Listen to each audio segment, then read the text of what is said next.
ভাই একটু চলে যায়, আওয়াজ না করি, মেহরবানি করে আওয়াজ না করি, এবং স্টেজে যারা আছেন তারা একটু নীরবতা অবলম্বন করি, মোবাইলে কথাবার্তা না বলি। আলহামদুলিল্লাহ, আলহামদুলিল্লাহি ওয়া কাফা ওয়া সালামুন আলা ইবাদিহিল্লাযিনা ইসতাফা, আম্মা বাদ। সম্মানিত রাজ্জাকপুরবাসী, ঐতিহ্যবাহী নোয়াখালী জেলার বেগমগঞ্জ থানার গোপালপুর রাজ্জাকপুর সরকারি প্রাথমিক বিদ্যালয় মাঠে আয়োজিত রাজ্জাকপুর মানব কল্যাণ যুব সংঘের উদ্যোগে 40 দিন তাকবীরে উলার শহীদ নামাজ আদায়কারীদের মধ্যে পুরস্কার বিতরণ কেন্দ্রিক ইসলামিক কনফারেন্সের সম্মানিত সভাপতি, অত্র অনুষ্ঠানের সম্মানিত অতিথিবৃন্দ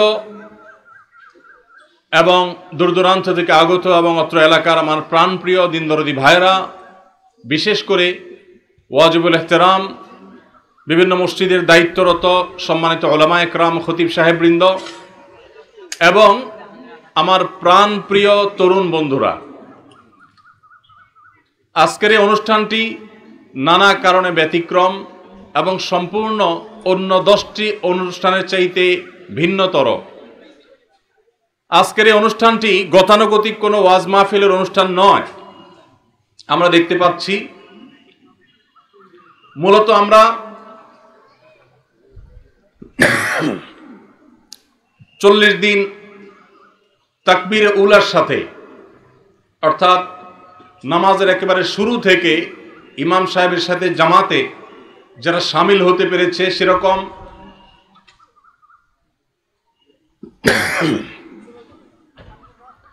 সেরকম বেশ কিছু তরুণকে, বেশ কিছু সম্ভাবনাময়ী যুবককে আজকে পুরস্কার বিতরণ করা হবে এবং সেটিকে কেন্দ্র করে আজকের এই আয়োজন।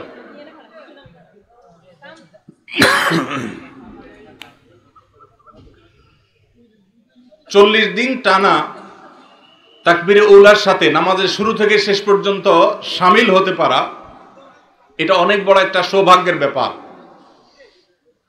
নবী করিম সাল্লাল্লাহু আলাইহি ওয়াসাল্লাম বলেছেন, তিরমিজিতে হাদিসটি বর্ণিত হয়েছে, যে ব্যক্তি 40 দিন জামাতের সাথে তাকবীরে উলার সাথে নামাজের শুরু থেকেই ইমামের সঙ্গে যোগ দিয়েছেন, মাঝে নয়, সেই ব্যক্তিকে আল্লাহ রাব্বুল আলামিন 2টি নেয়ামত দান করবেন। তার জন্য আল্লাহর পক্ষ থেকে 2টি পরোয়ানা জারি হবে।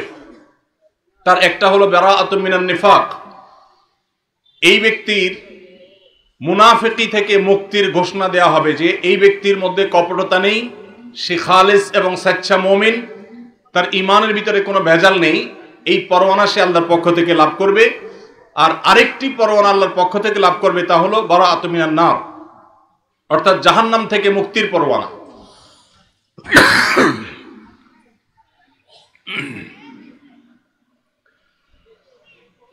একজন মুসলমানের জীবনে এই 2টি প্রাপ্তি, এর চাইতে বড় কোনো প্রাপ্তির বিষয় আর হতে পারে না। একদিক থেকে সচ্চা মুসলমান, খাঁটি মুসলমান হওয়ার সার্টিফিকেট, অপর দিক থেকে জাহান্নাম থেকে মুক্ত হওয়ার সার্টিফিকেট। যারা টানা 40 দিন তাকবীরে উলার সাথে নামাজের শুরু থেকে শেষ পর্যন্ত ইমামের সাথে জামাতে শামিল হতে পেরেছে, সেই মানুষগুলোর জন্য এই সৌভাগ্যের ঘোষণা দিয়েছেন আমাদের প্রিয় নবী সাল্লাল্লাহু আলাইহি সাল্লাম। সম্মানিত উপস্থিতি, আজকে সেরকম সৌভাগ্যবান কিছু তরুণের হাতে, কিছু যুবকের হাতে আমরা পুরস্কার তুলে দেব সন্দেহাতীতভাবে। এটি ব্যতিক্রম একটি দৃষ্টান্ত, অসাধারণ এবং অনুসরণীয় একটি উদ্যোগ। আমি অনুষ্ঠানের শুরুতেই যে সমস্ত ব্যক্তিবর্গ এর পেছনে নেপথ্যের নায়কের ভূমিকা পালন করেছেন, যাদের শ্রম, মেধা, অর্থ এখানে ব্যয় হয়েছে, আল্লাহ রাব্বুল আলামিন তাদের সবাইকে এর জন্য সর্বোত্তম বিনিময় দান করুন। যে যুবক টানা 40 দিন জামাতের সাথে নামাজ পড়তে পারবে, সেই যুবক যে একজন পরিশ্রমী, তার মধ্যে যে নিয়মানুবর্তিতা রয়েছে, তার মধ্যে যে কোনো কাজে লেগে থাকার মানসিকতা রয়েছে, তার যে সময় জ্ঞান রয়েছে, তার যে আরো অনেক কোয়ালিটি রয়েছে, এই 40 দিন জামাতের সাথে তাকবীরে উলার সাথে নামাজে শামিল হওয়ার মধ্য দিয়ে সেটি সে প্রমাণ করতে পারে। সম্মানিত উপস্থিতি, একজন অলস, একজন অকর্মণ্য মানুষ, তার দ্বারা 40 দিন টানা 5 ওয়াক্ত নামাজে প্রত্যেক ওয়াক্তই সময় মতো হাজির হয়ে তাকবীরুল্লাহর সাথে জামাতে নামাজ পড়া সম্ভব নয়। আমরা অনেকেই হয়তো জানি আমাদের প্রাণের নবী, প্রিয় নবী সাল্লাল্লাহু আলাইহি ওয়াসাল্লাম আল্লাহর কাছে যে সমস্ত বিষয় থেকে পানাহ চেয়েছেন, আশ্রয় চেয়েছেন, যেসব বিষয় থেকে তিনি মুক্তি চেয়েছেন, তার মধ্যে থেকে একটি হলো অলসতা। তিনি দোয়া করতেন, আল্লাহুম্মা ইন্নী আউযু বিকা মিনাল আজজি ওয়াল কাসাল, আল্লাহ আপনার কাছে আমি অক্ষমতা থেকে, অলসতা থেকে পানাহ চাই। সম্মানিত যুবক এবং তরুণ বন্ধুরা আমার, আমাদের সমাজে অনেককে দেখবেন তারা অলস, তারা অকর্মণ্য, তারা বাবার হোটেলে খান, তারা কোনো পরিশ্রম করতে রাজি নন। বিশেষ করে আমাদের এই অঞ্চলে, এ বৃহত্তর নোয়াখালী অঞ্চলে অনেকেরই ভাই বাবা বিদেশে আছেন, প্রবাসে আছেন, সেখান থেকে টাকা পাঠাচ্ছেন, আর দেশে যে আছেন সে টোটো করে ঘুরে বেড়াচ্ছেন, আড্ডাবাজি করছেন, চায়ের দোকানে, বিভিন্ন বাজারে বাজারে ঘুরছেন এবং ক্লাবে ক্লাবে ঘুরছেন এবং সময় নষ্ট করছেন। আমরা সেই ধর্মের অনুসারী যেই ধর্মে অলসতার কোনো সুযোগ নেই। 40 দিন টানা তাকবীরুল্লাহর সাথে নামাজ পড়তে পারা, এটা তো রীতিমতো আমাদের সেনাবাহিনীর সদস্যরা যেরকম ট্রেনিং নিয়ে থাকে সেরকম ট্রেনিংগুলোর মতো অত্যন্ত কষ্টসাধ্য একটা ট্রেনিংয়ের মতো। আমি আবারও বলতে চাই, টানা 40 দিন যিনি 5 ওয়াক্ত নামাজ নিয়মিত জামাতের সাথে আদায় করতে পেরেছেন, এই লোকটা পরিশ্রমী, এই লোকটার সময় জ্ঞান আছে, এই লোকটা অত্যন্ত সিরিয়াস যে কোনো কাজে, এবং তার মধ্যে অলসতা নেই, তিনি নিয়মানুবর্তী, আরো অনেক যোগ্যতা একসাথে তার মধ্যে রয়েছে। এই জিনিসকে তিনি প্রমাণ করতে পারছেন। আমরা যারা এই অ্যাচিভমেন্ট করতে পারি নাই, আমি আজকের অনুষ্ঠানের মাধ্যমে তাদেরকে বলবো, আসুন এর জন্য আমরা চ্যালেঞ্জ গ্রহণ করি। সবাই চেষ্টা করতে পারি তো ইনশাআল্লাহ? আল্লাহ তাআলা আমাদের সবাইকে জীবনে একবার হলেও প্রিয় নবী সাল্লাল্লাহু আলাইহি সাল্লামের এই গুরুত্বপূর্ণ সুন্নাহর উপরে, এই নির্দেশনার উপরে আমল করার তৌফিক দান করুন। সম্মানিত উপস্থিতি, আজ আমাদের সমাজের তরুণদের দিকে তাকালে আমরা নানা কারণে দুশ্চিন্তায় পড়ে যাই, আমরা নানা কারণে পেরেশান হয়ে পড়ি। শুধুমাত্র এই বছর এসএসসি এবং দাখিল পরীক্ষার ফলাফল প্রকাশের পর 8 থেকে 10 জন শিক্ষার্থী অকৃতকার্য হওয়ার কারণে আত্মহননের পথে পা বাড়িয়েছে। প্রত্যেকটি পাবলিক পরীক্ষার ফলাফল প্রকাশের পর এই ধরনের অনাকাঙ্ক্ষিত ঘটনা আমরা শুনতে পাই।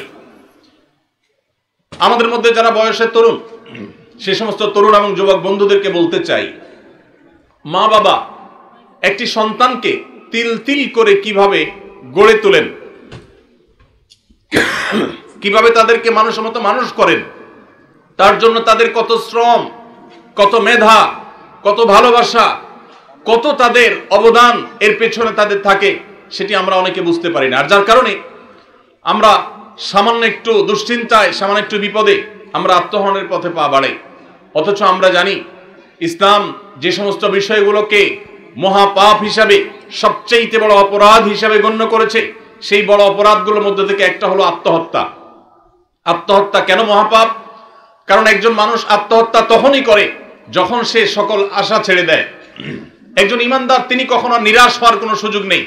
ইমানদার কখনো আশা ছাড়তে পারে না।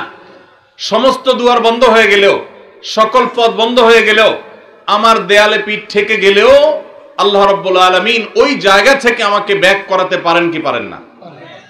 আল্লাহর কাছে অসম্ভব বলতে কিছু আছে? এই পৃথিবীতে শত সহস্র মিরাকল, শত সহস্র অলৌকিক ঘটনা আমাদের চোখের সামনে দিয়ে অনবরত ঘটে। আমরা একটু চোখ মেলে তাকালেই দেখতে পাবো বহু অসম্ভব ধরনের কঠিন কঠিন ঘটনার সাক্ষী আমাদের এই দুই চোখ। অতএব আমরা সর্বাবস্থা আল্লাহর প্রতি আস্থাশীল থাকব। আমাদের জীবনে পরীক্ষা সামগ্রিক জীবনের তুলনায় খুবই ক্ষুদ্র একটি পার্ট জীবনের। অতএব এটাই জীবনের একমাত্র বিষয় নয়। এই পরীক্ষাকে কেন্দ্র করে যারা ডিপ্রেসড হয়ে যাচ্ছেন, যারা দুশ্চিন্তায় পড়ে যাচ্ছেন, বা কেউ কোনো কারণে সমাজে অপমানিত হয়ে আত্মহননের পথে পা বাড়াবার মতো এরকম মহা অপরাধের চিন্তা যারা করছেন, তাদেরকে বলতে চাই, আল্লাহ তাআলা বলেছেন কোরআনে কারীমে, ওয়ালা ইয়াসমির রাহিল্লাহি ইল্লাল কওমুল কাফিরুন, আল্লাহর রহমত থেকে যারা অবিশ্বাসী, যারা বেঈমান, তারা ছাড়া কেউ কখনো নিরাশ হতে পারে না। যাদের আল্লাহর প্রতি বিশ্বাস নেই তারা আশা ছেড়ে দিতে পারে, কিন্তু আপনি আমি যারা আল্লাহর প্রতি বিশ্বাস করি, আমরা ভরসা করব আল্লাহর প্রতি যে আমার দেয়ালে পিঠ ঠেকে গেছে, একটা বিপদ হয়েছে, আরেকটা সুদিন আমার আসবে, একটি সমস্যা হয়েছে, বহু সুবিধা আমার জীবনে আসবে। আল্লাহ বলেছেন ইন্না মাআল উসরি ইউসরা, নিশ্চয়ই কষ্টের সাথেই মানুষের সুখ রয়েছে, দুঃখের সাথেই সুখ রয়েছে, মানুষের বিপদের সাথেই মানুষের বিপদ মুক্তির উপায়ও রয়েছে। এই জন্য একজন ইমানদার কখনো ডিপ্রেশনে পড়তে পারে না। সময়ত উপস্থিতি, আজ আমাদের তরুণ প্রজন্মের সামনে শত সহস্র বাধা রয়েছে। এর মধ্যে সবচেয়ে বড় বাধা হলো মাদকের বাধা। আজ আমি কয়েকটি মাদকের কথা আপনাদের সঙ্গে শেয়ার করতে চাই, যে মাদকগুলো আমাদের তরুণদেরকে ধ্বংস করে দিচ্ছে, যে মাদকগুলো আমাদের ক্যারিয়ার ধ্বংস করছে, যে মাদক আমাদের পরিবারগুলোকে ভেঙে খান খান করে দিচ্ছে, যেই মাদকতা আমাদের সমাজকে নষ্টের শেষ জায়গায় পৌঁছে দিচ্ছে, অতল তলে হারিয়ে দিচ্ছে। সেই মাদকগুলোর মধ্যে থেকে সর্বপ্রথম এবং প্রধান হলো খোঁজ যে মাদক দ্রব্য আছে সেগুলো।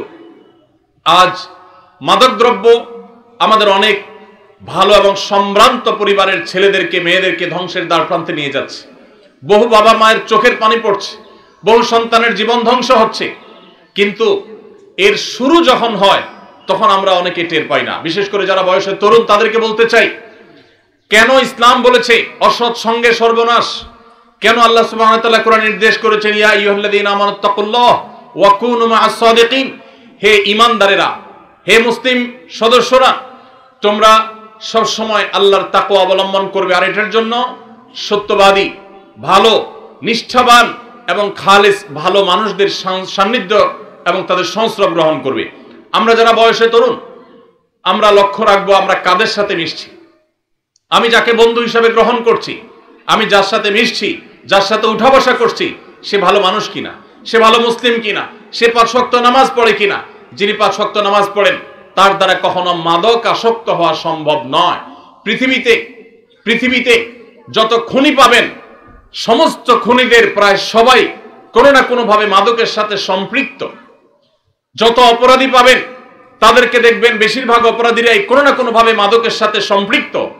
কিন্তু পৃথিবীর ইতিহাসে একজন নামাজিও হয়তো দেখাতে আপনি পারবেন না যেই নামাজি 5 ওয়াক্ত নামাজ পড়েন আবার মাদকের সাথে কোনোভাবে সম্পৃক্ত।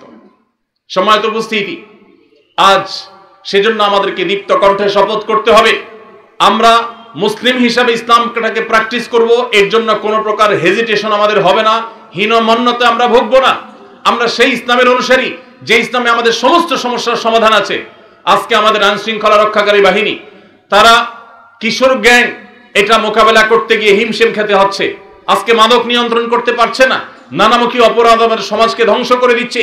যুবকরা যখন ধ্বংসের পথে পা বাড়ায় তখন তারা নিজেরাও টের পায় না যে তাদের সামনে কি জাহান্নাম অপেক্ষা করছে, তাদের সুন্দর এবং সোনালী ভবিষ্যৎকে কিভাবে ধ্বংসের অতল তলে ফেলে দিচ্ছে, এটা যুবকরা অনেকে টেরও পায় না।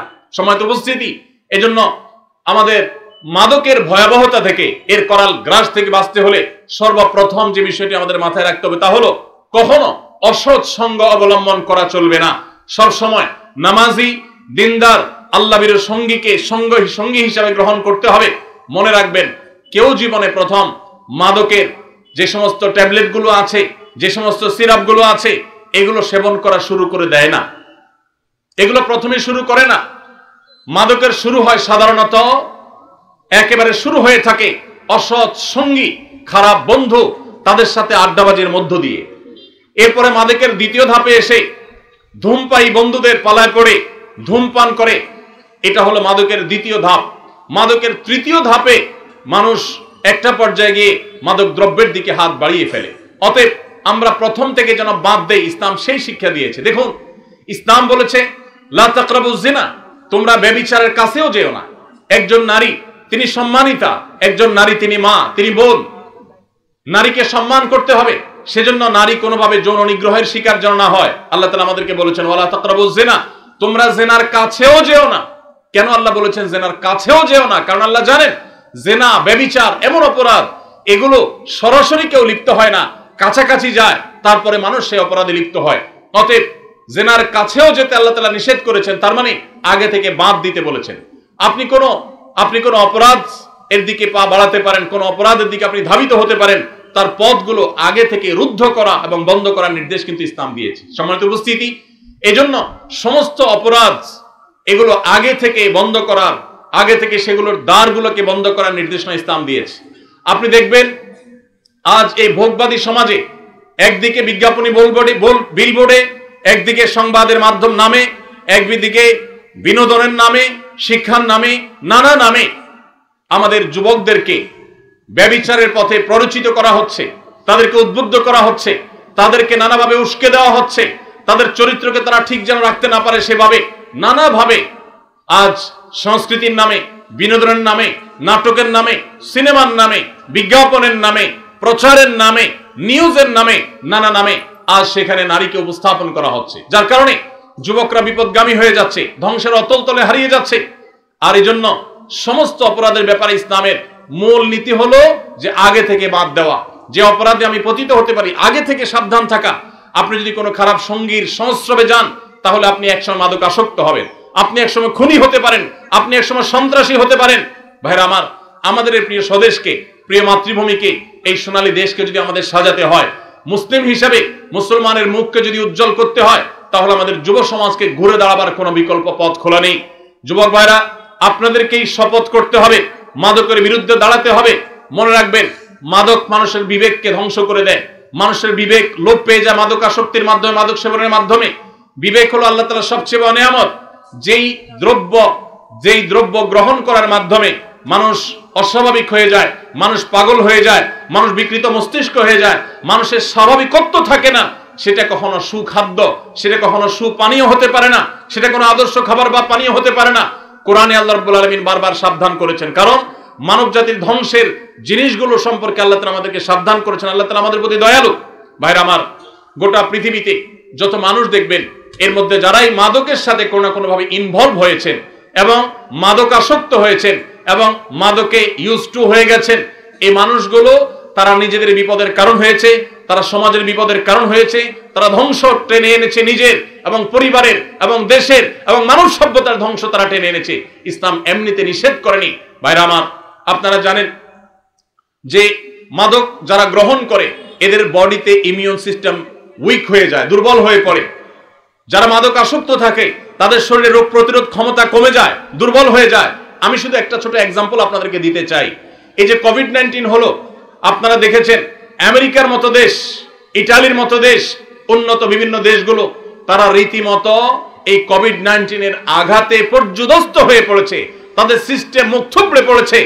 আমাদের পার্শ্ববর্তী দেশ ভারতের দিল্লিতে লাশ সৎকার করার সিস্টেম ভেঙে পড়েছিল, লাশের স্তূপ হয়ে যাচ্ছিল, লাশ সৎকার করার মতো ব্যবস্থা হচ্ছিল না, সেটা নিয়ন্ত্রণ করা যাচ্ছিল না, এত বেশি মানুষ মারা গেছে। আপনারা অবাক ভরে লক্ষ্য করেছেন, তুলনামূলকভাবে মুসলিম দেশগুলো কোভিড-19 এর এই আঘাত থেকে তুলনামূলকভাবে অনেক কম ক্ষতিগ্রস্ত হয়েছে। এবং স্পেশালি আমি যদি বলতে চাই, আমাদের প্রিয় মাতৃভূমি, আমাদের প্রিয় স্বদেশ বাংলাদেশ, এখানে কোভিড-19 কিন্তু উল্লেখযোগ্য তেমন কোনো ক্ষতি হয়নি। আমরা দেখেছি যে ইউরোপিয়ানদের কাছে, আমেরিকানদের কাছে অনেক ভালো মাস্ক ছিল, তাদের কাছে 3 লেয়ারের মাস্ক ছিল, অনেক স্বাস্থ্যসম্মত, এবং তাদের অনেক ভালো ভালো মাস্কের পাশাপাশি আপনার স্যানিটাইজার ছিল, তাদের হসপিটাল, তাদের চিকিৎসা ব্যবস্থা সবকিছু উন্নত ছিল। আমাদের এই গরিব দেশ ভালো মাস্কও ছিল না, ভালো আমাদের আপনার স্যানিটাইজারও ছিল না, আমাদের হসপিটাল, আমাদের অন্যান্য যে সমস্ত সাপোর্টগুলোর দরকার হয় সেগুলোর যথেষ্ট কম আছে জনসংখ্যার তুলনায়, আমরা সবাই জানি। এরপরও আমাদের দেশে তেমন কোনো সমস্যা হয়নি। এর অন্যতম প্রধান কারণ, আপনি যদি 10টি কারণ বলেন, এই 10টি কারণের ভিতরে একটি কারণ, অন্যতম একটি কারণ অবশ্যই আমি এটা বলবো যে আমাদের এই দেশের মানুষ, বেশিরভাগ মানুষ তারা ধর্মে মুসলমান, এমনকি অন্য ধর্মাবলম্বীও যারা আছেন, তারা এদেশের মানুষেরা সাধারণ মানুষ মাদকে আসক্ত থাকে না, তারা মাদক সেবন করে না। এর ফলে আল্লাহ তাআলা তাদের শরীরের মধ্যে ইমিউন সিস্টেমকে স্ট্রং করেছেন। আপনি মিডল ইস্ট লক্ষ্য করবেন, সৌদি আরব, আপনি আরব আমিরাত এবং যে সমস্ত মুসলিম দেশগুলো, বিশেষ করে যে সমস্ত দেশগুলোতে, সৌদি আরবের কথা স্পেশালি বলতে পারি, আরো যে সমস্ত মুসলিম দেশগুলোতে সাধারণ মানুষের মধ্যে মাদক সেবনের পরিমাণ কম বা এর হারটা কম, আপনি লক্ষ্য করে দেখবেন কোভিড-19 তারা সবচেয়ে কম সাফার করেছে, কারণ তাদের ইমিউনিটি স্ট্রং ছিল। আর যারা মাদক আসক্ত হয়েছে তাদের লাং আগে থেকে ধ্বংস হয়ে গেছে। এজন্য ভাইরা আমার, আমরা মাদককে না বলা ছাড়া আমাদের জীবন কখনো গড়ে তুলতে পারবো না। আমরা যদি সুন্দর ক্যারিয়ার গড়ে তুলতে চাই, আমরা যদি সুন্দর সমাজ গড়ে তুলতে চাই, আমার শিক্ষা জীবনকে যদি আমি সাজাতে চাই, আমি যদি দেশ এবং বিশ্ব মানবতার জন্য, মুসলিমের জন্য কিছু করতে চাই, মাদককে না বলার কোনো বিকল্প পথ আমাদের সামনে খোলা নেই। ছাত্র জীবন থেকে, তরুণ বয়স থেকে মাদকের দিকে হাত বাড়িয়েছে, আর মানুষের মতো মানুষ হতে পেরেছে এরকম একজন দৃষ্টান্ত আমরা দেখাতে পারবো না। এই জন্য আমরা মাদকের বিরুদ্ধে সবাই না বলবো তো ইনশাআল্লাহ। এই সমাজে যৌতুক ছিল ঘরে ঘরে, জনে জনে, প্রত্যেকটা পরিবারে যৌতুকের চর্চা ছিল। আজ আনন্দের সঙ্গে আমরা বলতে পারি যৌতুককে আমরা এই সমাজ থেকে ঝেঁটিয়ে বিদায় করেছি। যৌতুক এখন আমাদের সমাজে রীতিমতো একটা দোষের ব্যাপার, এবং এটার পেছনে সবচেয়ে বেশি অবদান আমাদের প্রশাসন, আইন শৃঙ্খলা রক্ষাকারী বাহিনীদের পাশাপাশি, সে সমস্ত ভাইদের পাশাপাশি সবচেয়ে বেশি অবদান রেখেছেন আলেম সমাজ। মসজিদের মিম্বর থেকে, ওয়াজ মাহফিলের মঞ্চ থেকে যৌতুকের বিরুদ্ধে তারা স্লোগান তুলেছেন। আজকে আমার সফর সঙ্গী গাড়ি চালক, তাকে আমি রসিকতা করে জিজ্ঞেস করলাম যে আম কাঁঠালের সিজন চলছে, তোমার শ্বশুর বাড়ি থেকে যৌতুক হিসাবে আম কাঁঠাল পাও নাই? তো সে আমাকে হেসে উঠে বলল, আমার মাকে পরিষ্কার করে বলে দিয়েছি যে কোন অবস্থাতে শ্বশুর বাড়ি থেকে যেন এই মৌসুমী ফল আমাদের বাসায় না আসে, কোন অবস্থাতে যেন না আসে, সেজন্য আসে নাই। আমি খুব আনন্দিত হয়েছি, আল্লাহর কাছে শুকরিয়া আদায় করেছি যে আমাদের সমাজের সর্বস্তরের মানুষ যৌতুক যে অপরাধ এই জিনিসটি তারা বুঝতে শিখেছে। ঠিক একইভাবে আমাদের যে সমস্ত তরুণ বন্ধুরা মাদকের দিকে চলে যায়, তাদেরকে বাঁচাবার জন্য আমাদেরকে উদ্যোগ গ্রহণ করতে হবে। তবে এক্ষেত্রে আমি অবশ্যই বলতে চাই, এক্ষেত্রে আমাদের মূল ভূমিকা রাখতে হবে আইন শৃঙ্খলা রক্ষাকারী ভাইদেরকে। আমাদের বিজিবি সহ বিভিন্ন বাহিনী যারা বর্ডার হয়ে আমাদের বিভিন্ন পার্শ্ববর্তী দেশ থেকে, সেটা বার্মা থেকে হোক আর ভারত থেকে হোক, যে সমস্ত মাদক দ্রব্য আসে, এই রাস্তাটাকে যদি একেবারে খুব স্ট্রংলি বন্ধ করে দেওয়া হয়, তাহলে মাদকের এই করাল থাবা থেকে আমরা অনেকেই বেঁচে যাব। অনেক পরিবার হাহাকার থেকে বেঁচে যাবে। কত নারী আমাদের অফিসে আসেন, চোখের পানি ফেলেন। অনেক উচ্চপদস্থ কর্মকর্তা, অনেক প্রতিষ্ঠিত ব্যবসায়ী, সমাজের মান্যগণ্য ব্যক্তি শুধুমাত্র মাদকে আসক্ত হওয়ার পর তার সোনালী সংসার ভেঙে খান খান হয়ে গেছে, তার পরিবার ধ্বংস হয়ে গেছে, তার ব্যবসা শেষ হয়ে গেছে, তার ক্যারিয়ার শেষ হয়ে গেছে। আপনি আমেরিকাতে, ইউরোপে কয়েকদিন পরপরই শুনবেন যে তাদের বিদ্যালয়ে, পার্টি সেন্টারে, কোন শপিং মলে আততায়ীর গুলিতে অনেক মানুষ মারা গেছে, অনেক মানুষকে খুন করা হয়েছে। এরকম যতগুলো ঘটনা আপনি দেখবেন, সমস্ত ঘটনার পেছনে আপনি সন্দেহাতীত ভাবে মাদকের যোগসূত্র খুঁজে পাবেন। এরা সবাই মাদকে আসক্ত হয়, তারপরে তারা এই ভয়াবহ কর্মকাণ্ড চালায়। এই জন্য এটাকে সমস্ত অপরাধের মূল এবং মা বলা হয়েছে ইসলামে। এজন্য মাদকের বিরুদ্ধে আমাদের যুদ্ধের ঘোষণা দিতে হবে। আমরা সবাই প্রস্তুত আছি তো ইনশাআল্লাহ?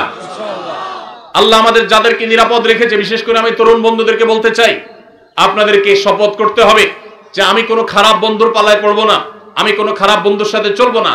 আমার যে বন্ধু রাস্তায় দাঁড়িয়ে আরেকটি মেয়েকে টিজ করে, আমার যে বন্ধু রাস্তায় দাঁড়িয়ে আরেকটি মেয়েকে নিয়ে টিটকারি করে, রসিকতা করে, তার ব্যক্তিত্ব নষ্ট করে, ক্ষুণ্ণ করে, কোনোভাবে তাকে হ্যারাসমেন্ট করে, মুখে উত্ত্যক্ত করে, সোশ্যাল মিডিয়াতে উত্ত্যক্ত করে, ইনবক্সে উত্ত্যক্ত করে, সে আমার কখনো বন্ধু হতে পারে না, সে আমার শত্রু।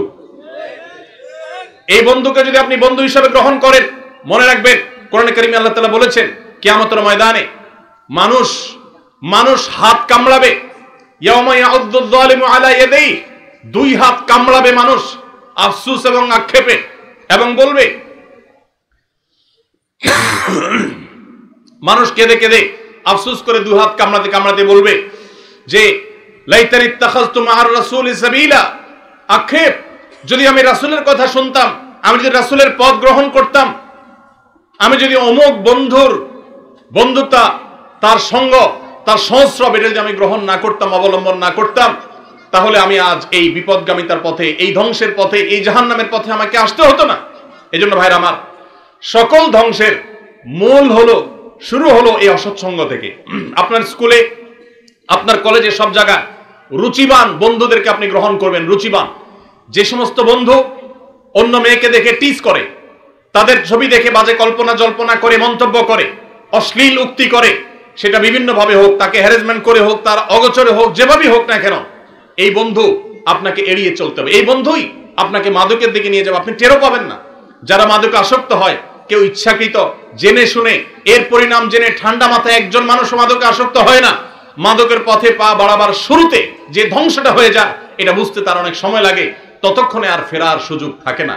এজন্য আমরা অসৎ সঙ্গী ত্যাগ করবো তো ইনশাআল্লাহ। কোন বেনামাজি আমার বন্ধু হতে পারে না, কোন মেয়েদের টিজকারী উত্ত্যক্তকারী আমার বন্ধু হতে, এরকম বন্ধু দেখলে ওইরকম বন্ধু থেকে আমি বেরিয়ে আসব, আমি সৎসঙ্গ অবলম্বন করব। তাহলে দেখবেন আপনার সামনে সোনালী ভবিষ্যৎ অপেক্ষা করবে, আপনি সুন্দর জীবন গড়তে পারবেন। ভাইরা আমার, মাদকের মতো এরকম বিষয় যেটা নিয়ে আমাদের ঘন্টা ঘন্টা কথা বলা দরকার, কিন্তু আমাদের হাতে সময় নেই। মাদকের পাশাপাশি আরেকটি মাদকতার কথা বলতে চাই। আমি কয়েকটি মাদকের কথা বলতে পারি, যে কয়েকটি মাদক আমাদের যুব সমাজকে ধ্বংস করে দিচ্ছে।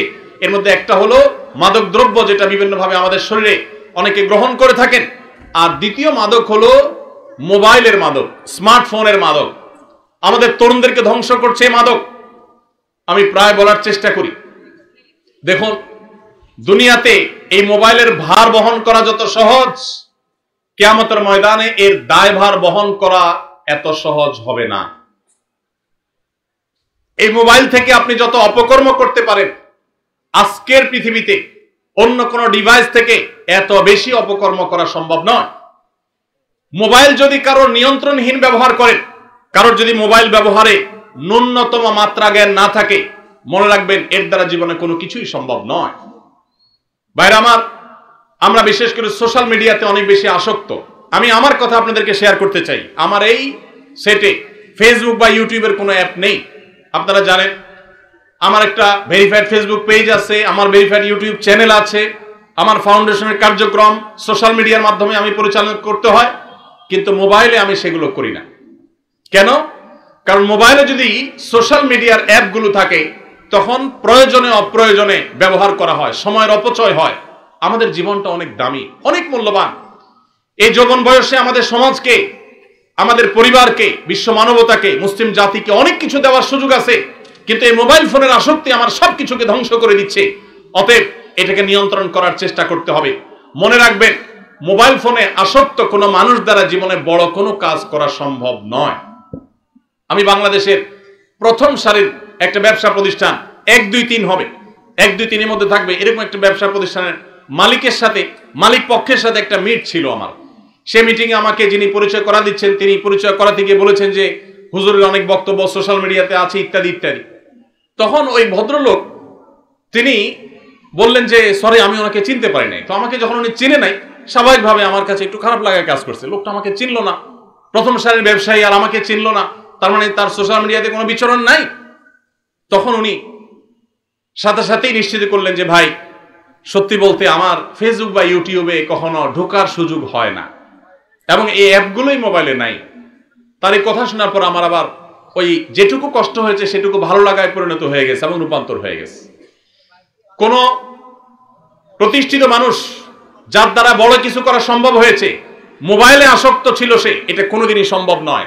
যারা মোবাইলে সারাদিন ঘন্টাকে ঘন্টা স্ক্রল করতে থাকেন, এইভাবে অনুবীক্ষণ যন্ত্র দিয়ে যদি দেখা হয়, তাহলে আমাদের আঙ্গুলের এই জায়গাটা দেখা যাবে ক্ষয় হয়ে গেছে। কারণ এই মোবাইল স্ক্রিনে এই পরিমাণ ঘষা হয়, ঘষতে ঘষতে ঘষতে ঘষতে আপনি লক্ষ্য করবেন ফেসবুক বা ইউটিউবে আপনি যখন এগুলো টানতে থাকেন, এটার কোনো এন্ডিং নাই, শেষে এসে ঘুরতে থাকে, মানে লোড হচ্ছে, আপনি অপেক্ষা করেন। কোনো এন্ডিং আছে? এন্ডিং নাই। তার মানে কি? এটা মানুষাত্মক, অর্থাৎ এই নেশা, আসক্তি। আপনি সোশ্যাল মিডিয়া ব্যবহার করেন, মোবাইলকে আপনি ব্যবহার করেন, মোবাইল যদি আপনাকে ব্যবহার করে তাহলে আপনার ধ্বংস নিশ্চিত। অতএব কোনোভাবেই আপনি মোবাইলের আসক্তি থেকে বের হতে না পারলে আপনার জীবনে ভালো কিছু করা সম্ভব হবে না। সবাই মোবাইলের আসক্তি থেকে বের হয়ে আসবো তো ইনশাআল্লাহ।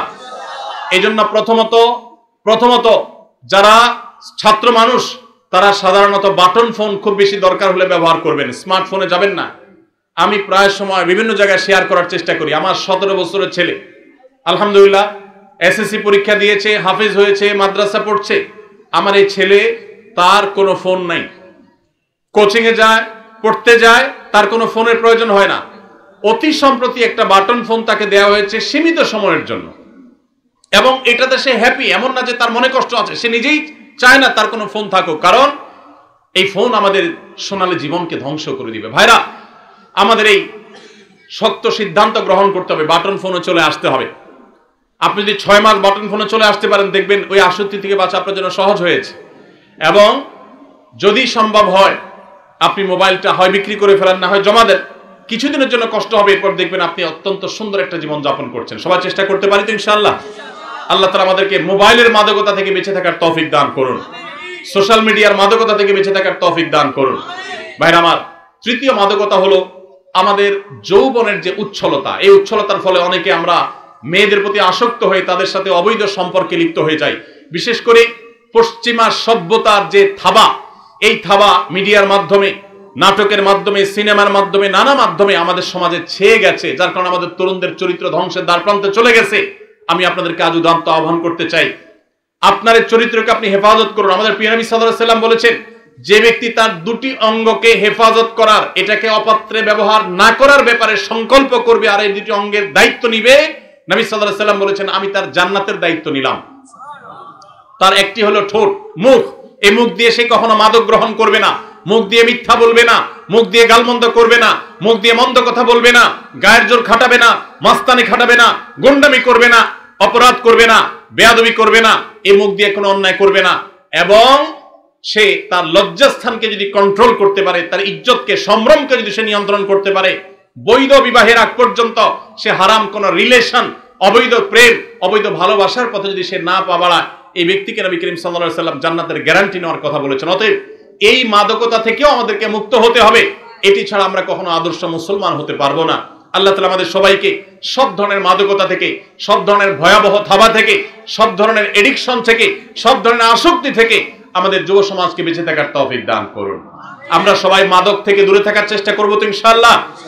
মনে রাখবেন, 5 ওয়াক্ত নামাজে যদি আপনি অভ্যস্ত হন, সৎ সঙ্গী যদি আপনি অবলম্বন করেন, মোবাইল ফোনের নেশা থেকে যদি আপনি বেঁচে থাকতে পারেন, তাহলে এই 3টি কাজ আপনার ক্যারিয়ারকে সুন্দর করবে, আপনার পারিবারিক বন্ধনকে মজবুত করবে, আপনার ভবিষ্যৎকে উজ্জ্বল করবে এবং আপনাকে ভালো মানুষ হতে সাহায্য করবে। আপনি আদর্শ যুবক হতে পারবেন, আপনি সফল মানুষ হতে পারবেন। মনে রাখবেন, আমার ডানে বামে যারা বসে আছেন তারা অনেকেই আপন আপন জায়গায় তাদের ক্যারিয়ারে তারা সফল মানুষ। আপনি লক্ষ্য করে দেখবেন, তাদের সাথে কথা বলে দেখেন, ছাত্র জীবনে তারা কেউ, তখন তো স্মার্টফোন আবিষ্কার হয়নি বা স্মার্টফোনের ব্যবহার ছিল না সেভাবে, তারা কেউ কিন্তু এ জাতীয় কোনো বিষয়ে আসক্ত ছিলেন না। ছাত্র জীবনে যারা এই সমস্ত বিষয়ে, আমি যে কয়েকটা মাদকের কথা বললাম, এই সমস্ত মাদকতায় যারা আসক্ত থাকেন, এদের দ্বারা জীবনে কোনো কিছুই করা সম্ভব হয় না। তাদের দুনিয়াও ধ্বংস, আখিরাতও ধ্বংস। একটা সময় আফসোস করে তখন আর ব্যাক করার, পেছনে আসার কোনো সুযোগ থাকে না। আপনি যত সফল মানুষ দেখবেন, তারা পড়াশোনা করেছেন ছাত্র জীবনে মনোযোগ দিয়ে, সামাজিক কাজ করেছেন। আপনারা যুবক, এটি একটা যুব কল্যাণ সংঘ, রেজাকপুর মানব কল্যাণ যুব সংঘ। আপনাদেরকে আমি বলতে চাই, মানুষের কল্যাণে কাজ করেন। আপনারা দেখেন, আজকে আমাদের আসুন্নাহ ফাউন্ডেশন থেকে আমরা কোটি কোটি টাকা চ্যারিটি করছি সারা দেশে, সারা দেশের প্রান্তে প্রান্তরে। আপনারা অনেকে হয়তো জানেন না, আমি ছাত্র জীবন থেকে, আমি খুব ছোট থাকতে আমি মানব সমাজমূলক নানামুখী কাজ করার চেষ্টা করতাম। আমি মাত্র পড়াশোনা শেষ করেছি এবং একটা মসজিদের দায়িত্ব নিয়েছি মিরপুরে। তখন বাগেরহাটে সিডর হয়েছে, সিডরের আঘাতে লন্ডভন্ড হয়ে গেছে বাগেরহাট, খুলনার ওই অঞ্চলটা। এক ট্রাক কাপড় চোপড়, পুরাতন কাপড় চোপড় ঢাকার মিরপুর এলাকার মানুষের ঘরে ঘরে গিয়ে তাদের কাছ থেকে কালেকশন করে 1,16,000 টাকা একটা বান্ডেল নিয়ে, মসজিদ কমিটির দায়িত্বশীলদেরকে সাথে নিয়ে আমি সশরীরে সিডর এলাকায় গিয়েছি। সেখানে একাধিক মসজিদ নির্মাণ করেছি ভিন্ন উদ্যোগে। আর এই টাকাগুলো আমরা এবং এই কাপড় চোপড়গুলো সেখানে বিতরণ করেছি, খাদ্য বিতরণ করার চেষ্টা করেছি। ভাইরা আমার, আপনারা যারা বয়সে তরুণ, আপনাদেরকে আমি বলবো, আপনার রাস্তাঘাট কালভার্ট যদি ভেঙে যায়, স্ব উদ্যোগে স্বেচ্ছাসেবা দিয়ে, নিজের শ্রম দিয়ে সেটাকে ঠিক করার জন্য, মেরামত করার জন্য আপনারা উদ্যোগ নেন। আপনারা গরিব মানুষ, সবাই মানুষ কারা আছে তাদের অভাব দূর করবার জন্য উদ্যোগ নেন। এই যে কোরবানির ঈদ আসছে, কারা গরিব মানুষ তাদের বাসায় কোরবানি হচ্ছে না, তাদের বাসায় কোরবানি গোশত পৌঁছে দেওয়ার জন্য উদ্যোগ গ্রহণ করেন। আপনারা যখন এরকম সমাজমুখী উদ্যোগ গ্রহণ করবেন, মাদক এবং এ জাতীয় যে সমস্ত অভিশাপ আমাদের সমাজকে চোখ রাঙাচ্ছে, কিশোর গ্যাংয়ের যে অপরাধ চক্র আমাদেরকে চোখ রাঙাচ্ছে, ইনশাআল্লাহ এই অপরাধ ধুয়ে মুছে আমাদের সমাজ থেকে পরিষ্কার হয়ে যাবে। অতএব আপনারা সবাই এই মানবিক এবং সামাজিক কাজগুলো করতে প্রস্তুত আছেন তো ইনশাআল্লাহ? আল্লাহ তাআলা আমাদের সবাইকে মাদককে না বলে কোরআনের পথে, সুন্নাহর পথে, ইসলামের পথে আসার তৌফিক দান করুন। 5 ওয়াক্ত নামাজ সবাই জামাতের সাথে পড়বেন তো ইনশাআল্লাহ? সকল প্রকার খারাপ বন্ধু আজকেই আপনার লিস্ট থেকে ডিলিট করে দিবেন, ঠিক আছে তো ইনশাআল্লাহ?